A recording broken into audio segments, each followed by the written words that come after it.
कह देते हैं। परेशान तो रहूंगा ना पार्वती, आखिर एक बेटी का बाप जो ठहरा। पार्वती, अब उसके हाथ पीले करने का समय आ गया है। पर हमारी आनंदी तो अभी सिर्फ 9 साल की है। अभी तो उसके पढ़ने लिखने और खेलने कूदने के दिन हैं। देख पार्वती, लड़कियां पराया धन होती है और जितना जल्दी इन्हें घर से विदा कर दे उतना अच्छा है। कल से आनंद की पढ़ाई लिखाई बंद। पर बाबू, इसमें मेरी क्या गलती है? आप मुझे पढ़ाई करने क्यों नहीं देते? तेरी गलती है कि तू एक लड़की है। लड़का होती तो क्या बाबू? लड़का होती तो क्या? ए लड़की, ज्यादा जबान ना चला, नहीं तो जबान फलक से खींचकर बाहर निकाल दूंगा। बाबू, मैं पढ़ लिख कर कुछ बनना चाहती हूँ। मेरी पढ़ाई ना रोको बाबू। आनंदी, तुझे पढ़ना है तो पढ़, लेकिन सारी उम्र बाप की छाती पर ये बोझ बनकर ना बैठ। पर बाबू, अभी तो मेरी उम्र पढ़ाई लिखाई की है। मुझे पढ़ लिख कर डॉक्टर बनना है। पढ़ाई पढ़ाई पढ़ाई, आज तो तेरी इन किताबों का काम तमाम करके ही छोड़ूंगा। ये ले। नहीं बाबू, मत छोड़ो बाबू। नहीं बाबू, नहीं। बाबू, ये तुमने क्या किया? तुमने मेरी किताबों को भी नहीं फाड़ा बाबू। मेरी किस्मत फाड़ दी, मेरी किस्मत। ये कापी किताबें ना सिर्फ छोरों के हाथ में अच्छी लगती है, लड़कियों के हाथ में तो सिर्फ मेहंदी अच्छी लगती है, मेहंदी। पर बापू, मैं लड़की हूँ तो क्या हुआ? लड़का और लड़की तो हमारी दोनों आंखों के समान होते हैं। चुप कर आनंदी, और यह एहसान मान कि अब तक जिंदा है तू। कहीं बचपन में गला दबा कर मार दिया होता तो यह तेरी बकबक नहीं सुननी पड़ती आज। पर बापू, मुझे चूल्हा हिलाना अच्छा ना लगे है। देख छोरी, जितना जल्दी हो तू चूल्हा जलाना सीख ले, उतना ही अच्छा है तेरे लिए। और हाँ, तेरा ब्याह तो होगा, वो भी कल के कल। अपना जीवन है तुम्हारी यह कहानी। आंचल में है दूध और आंखों में है पानी। मुझे माफ कर दे बेटी, तेरे बापों के जिद के आगे मेरी एक न चलेगी। माफ कर दे बेटी, मुझे माफ कर दे। इस प्रकार मात्र 9 वर्ष की छोटी उम्र में आनंदी का विवाह गोपाल राव जोशी से हो गया। बाल विवाह एक सामाजिक कुरीति है और इस कुप्रथा का शिकार होना पड़ा आनंदी को। 5 वर्ष बाद आनंदी 14 साल की हो गई है। उसके घर एक शिशु ने जन्म लिया है। देखते हैं आगे क्या होगा। देखिए ना, इसे क्या हो गया है? इसका माथा तो अंगार की तरह तप रहा है। इसे तो बहुत तेज बुखार है। आप बिना कुछ भी बोलते हैं। दीजिए मुझे। माधव, माधव, जल्दी से वैद्य जी को बुला के लाओ। जी, अभी बुला के लाता हूँ। ये तुम क्या कर रही हो आनंदी? भगवान की विभूति लगा रही हूँ। बस करो आनंदी, ये सब अंधविश्वास है। अरे आप यकीन तो कीजिए, भगवान की कृपा से इसका माथा ठंडा हो रहा है और बुखार भी उतर गया है ना बाबू? देखिए, दीजिए मुझे। उठो बाबू, आंखें खोलो, तुम्हें तुम्हारी माँ बुला रही है। आंखें खोलो, देखिए ना इसे क्या हो गया है। आंखें भी नहीं खोल रहा। आंखें खोलो बेटा। आप चुप क्यों है? आंखें खोलो बेटा, आंखें खोलो। आनंदी, हमारा बेटा कभी आंखें नहीं खोलेगा। नहीं, ऐसा नहीं हो सकता। मेरे बेटे को मुझसे कोई नहीं छीन सकता, कोई नहीं छीन सकता। पागल मत बनो आनंदी। माधव, माधव। आनंदी, बंद करो ये पागलपन। भगवान ने मेरा बच्चा छीन लिया।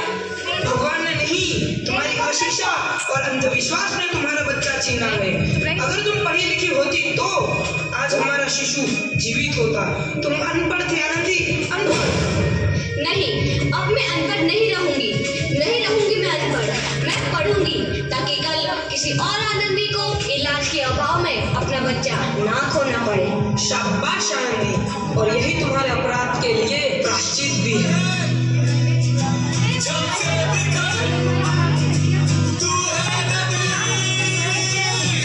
आनंदी, तुम्हारी 12वीं का परिणाम आ गया है। तुमने पूरे कॉलेज में प्रथम स्थान अर्जित किया है।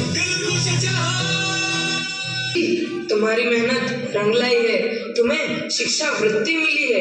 ये लो तुम्हारे अमेरिका जाने की टिकट। मुझे शिक्षा वृत्ति मिल गई, मैं अमेरिका जा रही हूँ। पर ये सब मैं अकेले कैसे कर पाऊंगी? आनंदी, अपने आप को इतना कमजोर क्यों समझ रही हो? फिर इतना पढ़ने लिखने का क्या फायदा?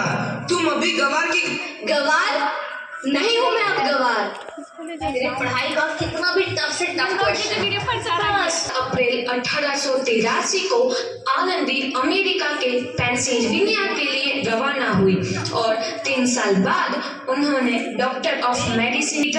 आनंदी के पिता की तबीयत बहुत खराब है, आगे क्या होता है देखते हैं। लगता है अब मेरे जाने का समय आ चुका है। अब मैं नहीं बचूंगा। ऐसा मत। शहर के सिटी हॉस्पिटल में अमेरिका से डिग्री लेकर कोई बड़ा डॉक्टर आया है, एक बार वहाँ चलकर दिखा लेते हैं। हाँ सही बोला भैया, कम से कम दिल को तसल्ली तो मिल जाएगी। हाँ हाँ, चलो चलो जल्दी हॉस्पिटल चलते हैं।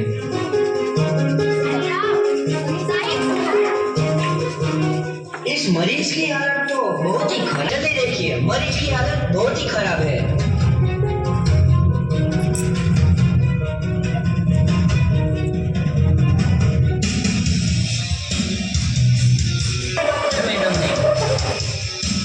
डॉक्टर साहब ने मुझे बचा लिया। मुझे मिलना है डॉक्टर साहब से। डॉक्टर साहब नहीं, डॉक्टर मैडम बोलो। डॉक्टर मैडम, उन्होंने ही तुम्हें जीवन दान दिया है। लो आ गई डॉक्टर मैडम, मिल लो उनसे। डॉक्टर मैडम, आपका बहुत बहुत धन्यवाद। आपने मेरी जान बचाई। इसके बदले में मैं गरीब भला आपको क्या दे सकता हूँ? वचन चाहिए मुझे कि कभी ये नहीं कहोगे कि लड़कियां कुछ नहीं कर सकती। वचन? ये कैसा वचन? अरे श्यामलाल, तुमने पहचाना नहीं? तुम्हारी बेटी आनंदी। आनंदी? मेरी बेटी आनंदी डॉक्टर?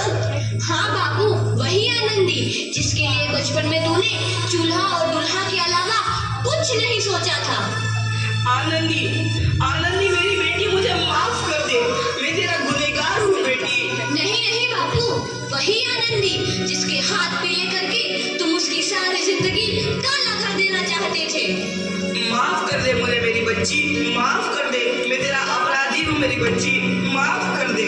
नहीं बाबू, मैंने तो तेरा एहसान चुकाया है। याद है ना अपना एहसान जो बचपन में तुमने मुझ पर किया था? ताने सुना कर जीते जी मार डाला था मुझको। अब बोल, और किस किस को मारेगा? आनंदी बेटी, मुझे माफ कर दे मेरी बच्ची। मैं तेरा गुनहगार हूँ। बाबू, आपने ही तो बोला था किताबें सिर्फ बेटों के हाथ में अच्छी लगती है, बेटियों के हाथ में तो सिर्फ मेहंदी। बेटों और बेटियों में फर्क करना तो आंखों में फर्क करने समान है। एक का पढ़ना और दूसरे का ना पढ़ना सामाजिक अंधकार है बापू, सामाजिक अंधकार। उपकार मांगता हूँ मैं तुझ जैसी बेटी का, जिसने सारी उम्र मुझसे कुछ ना मांगा तो सिर्फ बराबरी का दर्जा। वरना सच तो यह है कि मैं तेरी माफी के लायक भी ना हूँ। और जैसा बाप तेरी बराबरी कर सके उसके मैं लायक भी ना हूँ मेरी बेटी, मैं लायक भी ना हूँ। अपने बापू को क्या माफ नहीं करोगी आनंदी? माफ कर दो आनंदी, माफ कर दो। सुबह का भूला यदि शाम को घर लौट आए तो उसे भूला नहीं कहते। बापू। तो इस प्रकार आनंदीबाई जोशी ने अपनी मेहनत और अटूट इरादे से न केवल भारत की पहली महिला डॉक्टर बनी, बल्कि आगे चल के उन लड़कियों के लिए सुनहरा रास्ता दिखा गई जो जीवन में कुछ करना चाहती थी।